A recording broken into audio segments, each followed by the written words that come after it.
Sir करना अगर चाहेंगे आप? किसी को किसी की राशि भी नहीं पता, आपको याद हो आपके दादा परदादा परदादा से परदादा, उन सबको नहीं पता था राशियां। राशि का करोड़पति बनने से कोई मतलब ही नहीं है। वैसे तो देखा जाए तुला राशि वाले होने ही चाहिए करोड़पति, शुक्र उनकी राशि का स्वामी है। वृषभ राशि वाले होने ही चाहिए करोड़पति, शुक्र जिसकी राशि का स्वामी है। लेकिन बावजूद इसके वो आपको भीख मांगते हुए भी दिखेंगे। तो आपको जो मैं समझाना चाह रही हूँ, धन ही धन को खींचता है।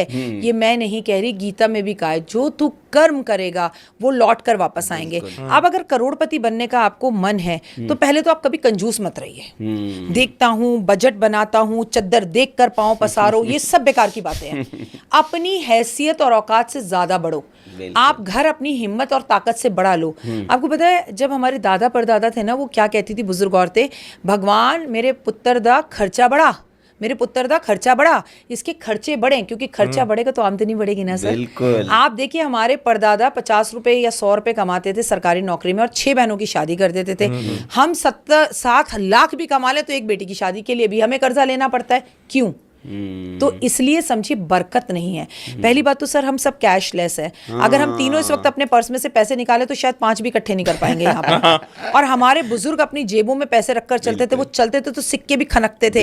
याद हो तो पुरुष ऐसी बनाने पहनते थे जहाँ जीप होती थी, उसमें बाबूजी पैसे रखते थे। यहाँ नाड़े के अंदर एक पोटली लटकाई जाती थी।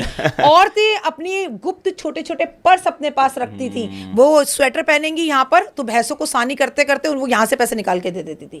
आटे के कई बच्चा आया, आटा गूंद रही है, कहीं वो डब्बा खोल में से ले ले। दिल से हाथ रखकर बोले कि आज हमारे घर में कैश है ना ना। तो जब घर में पैसा ही नहीं है तो करोड़पति बनोगे कैसे? धन ही धन को खींचता है। मैं आपके माध्यम से बताना चाह रही हूँ, न्यू बिगनिंग, न्यू शुरुआत कीजिए। चलिए बहुत अच्छी है नोटबंदी हुई, चलिए बहुत अच्छा है कि हम कैशलेस हुए, लेकिन अपने घर में हर ड्रॉ में हर जगह पर थोड़े थोड़े सिक्के, थोड़ा थोड़ा पैसा जरूर रखिए, तभी आप करोड़पति बनते हैं। कंजूस आदमी कभी करोड़पति नहीं बन सकता। कोई भिखारी आपसे रेड लाइट पे पैसे मांग रहा है या कोई चंदा आपसे मांगने आया है तो हम क्या कहते हैं, 11 रुपए की पर्ची काट दे। आप 1000 रुपए की पर्ची कटवाइए, शाम तक 2000 पाइए, करिए और देखिए। क्या बात है। ऐसी कोई चीज़ होती है जैसे पर्स में, तो आपने बहुत अच्छी बात बताई कि कैश रखना चाहिए चूँकि डिजिटल का युग है। पर्स में कोई ऐसी चीज़ होती है रखने से जिसमें संबंध होता हो पैसे बढ़ने का? ऐसे कई लोग बताते हैं, मतलब हाँ कि ये रख लीजिए आप पर्स में कौन सी चीज़ हमेशा रखना चाहिए। जैसे कई लोग, जैसे मैं आपको, तो आप तो खैर ज्ञाता है इस क्षेत्र की, चांदी का चौकोर टुकड़ा रख लो या कई चीजें XYZ जो भी है, ऐसा कुछ होता है पर्स में रखने से? क्या रखना चाहिए वैसे पर्स में? सर मैं तो कहूंगी पहले ये समझिए कि क्या नहीं रखना है पर्स में। हाँ, क्या ये समझिए, रखने की बात दूसरी है। जितने भी पुरुष होंगे, मैं खासकर उनकी बात करूंगी, उन सबके पर्सों के अंदर आपको XYZ के विजिटिंग कार्ड्स दिखेंगे। क्यों? उसकी किस्मत खराब है, उसके ऊपर शनि की सारसती चल रही है, तुम ले लेके घूम रहे हो साथ में। क्यों?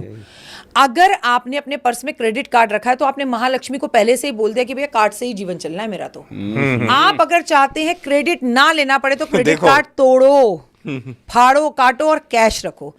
पैसों को बहुत खूबसूरती से रखो, इज्जत से। ये महालक्ष्मी के सामने ऐसे ऐसे करके आरती जलाते हो, जो कैश एक्चुअली धन है उसको मोड़ के, तोड़ के, गंदा, टेढ़ा मेढ़ा, सिक्के भी उधर वो। और जितने पुरुष हैं उनके पर्स फटे हुए होंगे। क्यों? ये मेरी फर्स्ट गर्लफ्रेंड ने दिया था, ये मेरी एक्स ने दिया था, ये बड़ा लक्की है। ये ऐसा कुछ नहीं होता सर। जितनी आपके पास घड़ियां उतने आपके पास पर्स हो। दिन के हिसाब से पर्स लो। आपके पास काला भी हो, लाल भी हो, सफेद भी हो, ग्रीन भी हो, येलो भी हो। आप स्टाइल से अपने पर्सों को रखो, उसमें इत्र लगाओ, उसमें खुशबू रखो और बहुत तमीज से उसके अंदर पैसे रखो।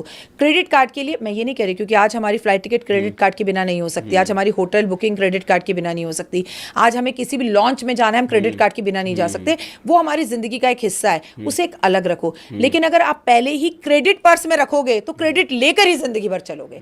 तो कैश रखो। पर्स में रखने से चांदी का चकोर, और आप उसके अंदर चांदी का चकोर रखो। लोग दालचीनी रखवाते हैं, ठीक है, लोग उसके अंदर इलायची रखवा देते हैं। मैं कहती हूँ पर्स साफ हो, पर्स में कैश जरूर हो। पर्स में आपकी किसी भी भगवान देवी देवता की फोटो रखने से करोड़ गुना अच्छा है। जिसकी वजह से पहली सांस ले लो, दैट्स योर पेरेंट्स। वो इस दुनिया में है या नहीं है, आपकी पत्नी उनकी जगह नहीं ले सकती। आप माता पिता की फोटो रखिए। नहीं, जैसे माता पिता की फोटो, राखी जी आप तो जानते हैं कि मीडिया से मेरा इतना अनुभव हो गया है।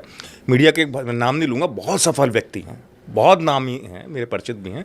मैंने देखा उनके पर्स में भगवान की तो नहीं, बेटी की जरूर फोटो रखते हैं वो। जब बेटी उनकी छोटी थी, अब तो बेटी बड़ी भी हो गई, तो उसका संबंध जो मैं समझ पाया, शायद बेटी भी तो लक्ष्मी होती। बेटी तो लक्ष्मी होती है, और वो पहला जीव जिसको आपने दुनिया में जन्म दिया, बिल्कुल। जिसके आप पिता बने।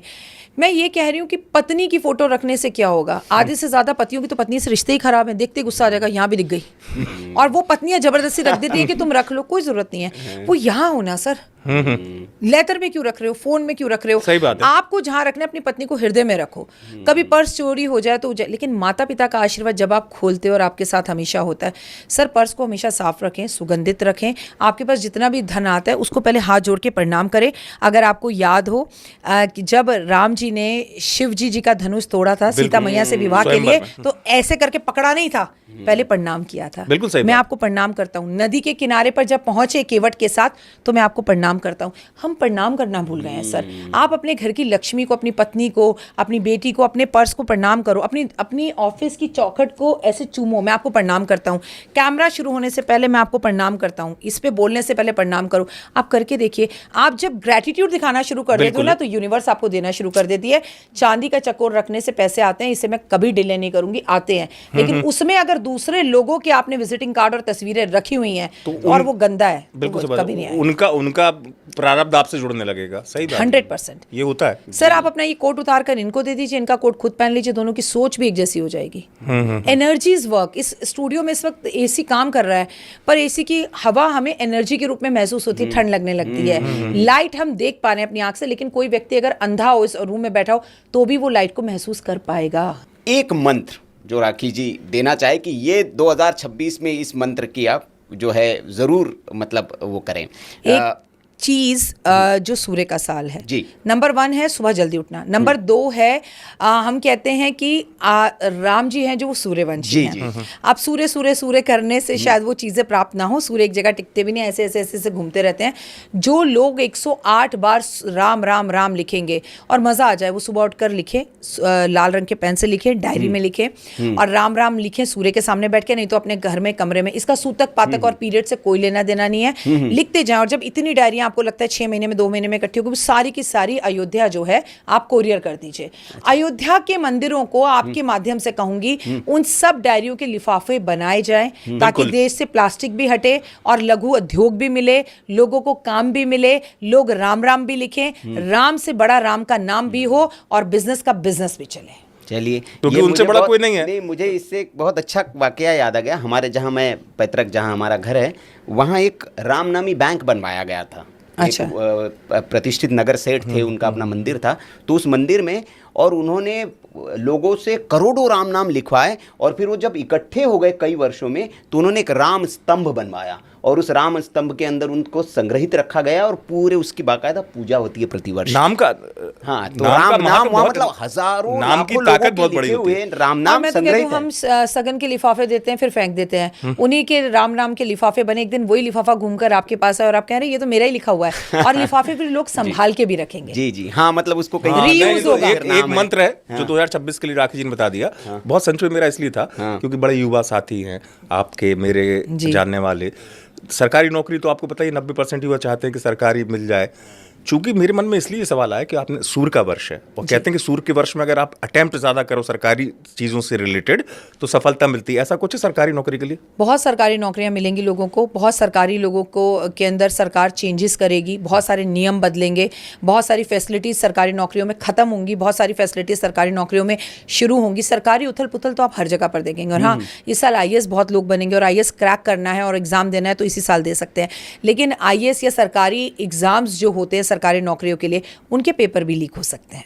नहीं, लेकिन बस एक उपाय अगर कोई आपके मन में हो, सरकारी सूर्य उपासना या क्या? सूर्य की उपासना के साथ साथ एक चीज है ना, इस साल सूर्य को सूर्य मतलब पिता शनि पसंद नहीं है, पिता पुत्र की लड़ाई है। काले नीले कपड़े इस साल नहीं पहन सकते। इस साल का लकी कलर ऑरेंज है।